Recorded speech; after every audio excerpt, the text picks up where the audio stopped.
Hi, everybody. I'm Warren Rasmussen, and this is our new show, Perspectives. Tonight we have with us Dr. Charles Jacobs. Dr. Jacobs has a PhD in social policy from Harvard, and he lives in the Boston area. And he has been a social activist, I guess, and founder of a number of organizations that I think are very useful and great, and I'd like to introduce him. Welcome. Thanks for having me. Charles, for coming. Okay. Thank you very much. Now, you told me that the first organization that you founded was CAMRA. Can you tell us a little bit about that? I was a co-founder of, well, CAMRA is a Committee for Accuracy in Middle East Reporting in America. And I was a co-founder actually of the Boston office of CAMRA, which became a national organization. CAMRA was very concerned about reporting on the Middle East from the point of view that the reporting was biased, normally against Israel. Most of the reporting seemed to give a picture of Israel as among the cruelest of nations, which for no reason foolishly oppressed poor, indigenous, dark-skinned Palestinians, and simply for no reason. The first thing that got us upset about this, at least in the Boston area, was the reporting of the Boston Globe, which daily made the Palestinians' case and made the Israelis the anti-Israeli case. And that has kind of continued, hasn't it? Well, that has continued for 20, 25 years, actually. You can find it in the AP stories that they write. You can find it in how the Globe actually puts its own headlines that are worse than the AP stories on the AP story stories. They have rearranged wire reports where anything that was close to being fair to Israel, they put way in the back. And you know, anybody who studies people reading newspapers will tell you that, you know, while 85% of the people read the headlines, 75% read the first paragraph, 65% read the second paragraph. So if you want to make your point about something politically or otherwise, you want to put it in the headline in the first couple of paragraphs. Well, we saw the Boston Globe actually take wire reports from the LA Times and put whatever was pro-Israel in the whole story way in the bottom.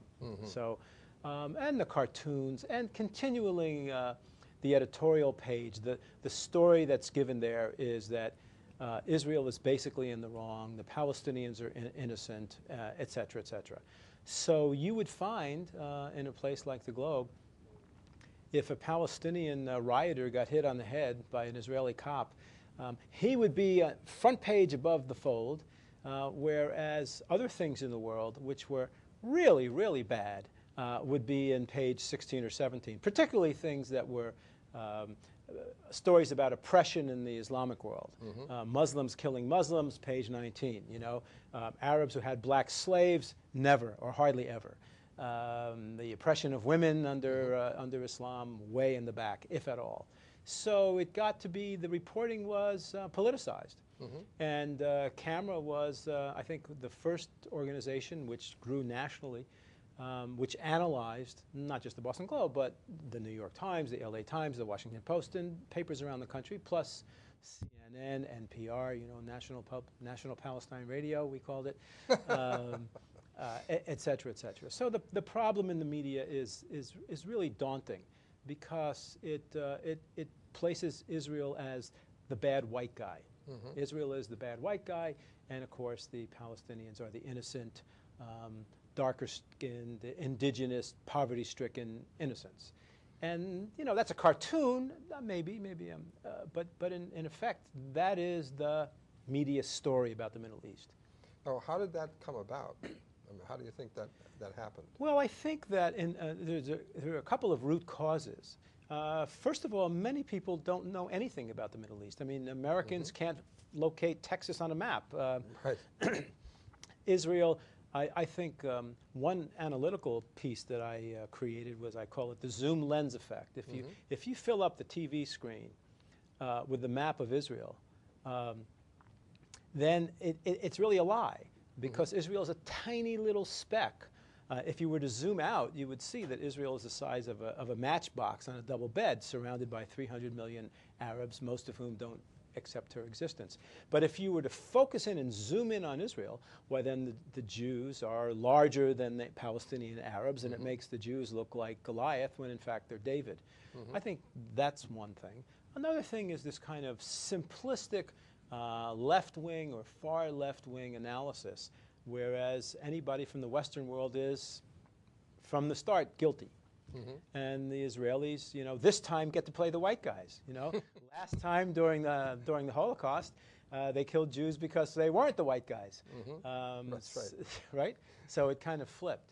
And I think also that the Israelis themselves don't actually know what to do with this problem, and reporters can find people very, very critical of the Israeli government positions from inside Israel.